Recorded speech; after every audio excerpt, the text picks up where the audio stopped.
Mark Messmer talks more about Indiana's newly passed state budget. Jasper Mayor Terry Seitz joins us for Monday with the Mayor, and sports with Kurt Guxell. Those stories and much more are up next here on 18 WJTS News.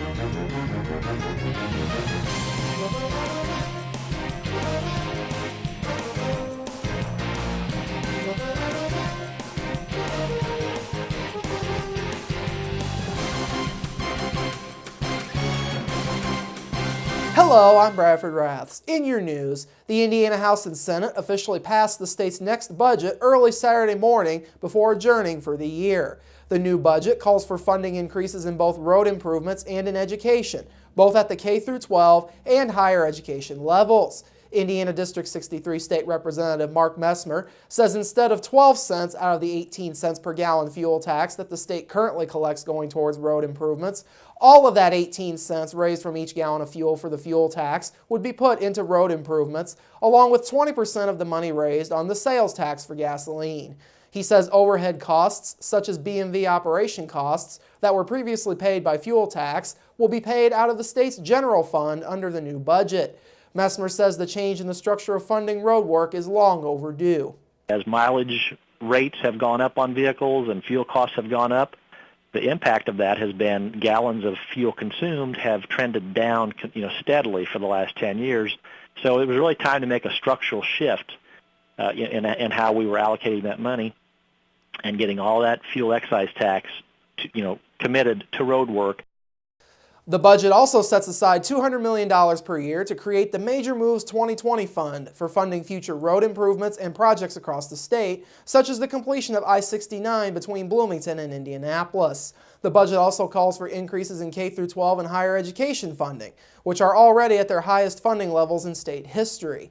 K-12 schools would get an average 2% increase in funding during the first year of the budget and another 1% increase in the second year of the budget. There is also $34 million built in to be allotted to high-performing teachers. Messmer talks about the impact of the increases in education funding for students both locally and across the state. Additional dollars, to our K-12 and higher education is going to make.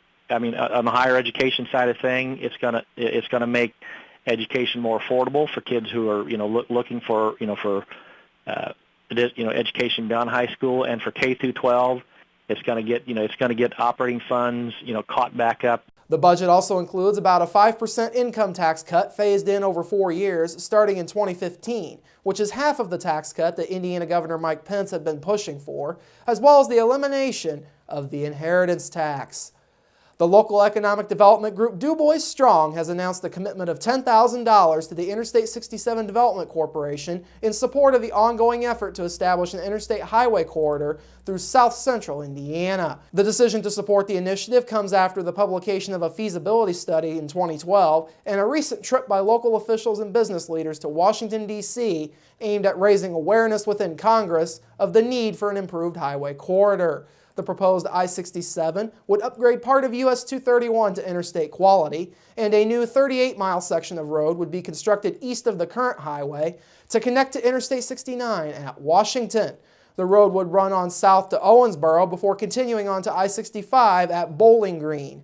Ultimately, the corridor could extend from Nashville, Tennessee through to Grand Rapids, Michigan.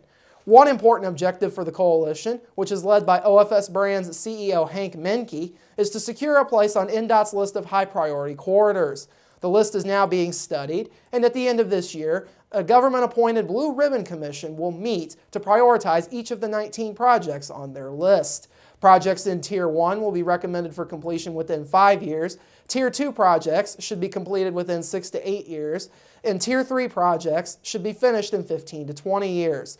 The group's other goals for 2013 include continued grassroots outreach to local governments along the proposed corridor, as well as exploration of a multi-jurisdictional port authority, which would bring regional governments together and provide a vehicle to cooperatively drive development to the proposed corridor. A Lagodi man is behind bars after a traffic accident Saturday afternoon led to his arrest on intoxication charges.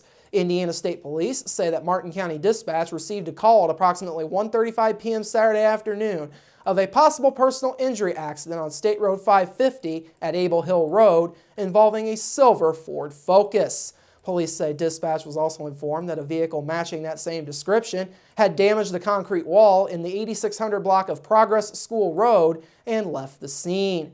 An Indiana State Police trooper and a Martin County Sheriff's deputy went to the accident scene, where they located the silver Ford Focus off of the roadway, down an embankment, and up against a utility pole. They found 47-year-old John Kendall of Lagodi in the vehicle, being checked for potential injuries by the fire department.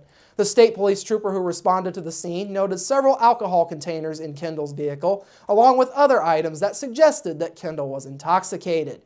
After the injury check, Kendall refused to get out of his vehicle at the prompting of officers, so police broke out a window on the car. Even after officers broke out a window, Kendall continued to resist officers until he was tasered and dragged out of the vehicle with the help of a fireman on scene. While Kendall was being searched, police say they also found several pills in his pockets. Kendall was transported to the Martin County Jail, where a certified chemical test found his BRAC to be 0.24%, or 3 times the legal limit. He was arrested and lodged in the Martin County Jail. Police later found Kendall to be in possession of a Schedule III controlled substance and 2 legend drugs. Kendall faces a Class D felony for possession of a legend drug, a Class B felony for possession of a Schedule III controlled substance, and a Class A misdemeanor for operating while intoxicated.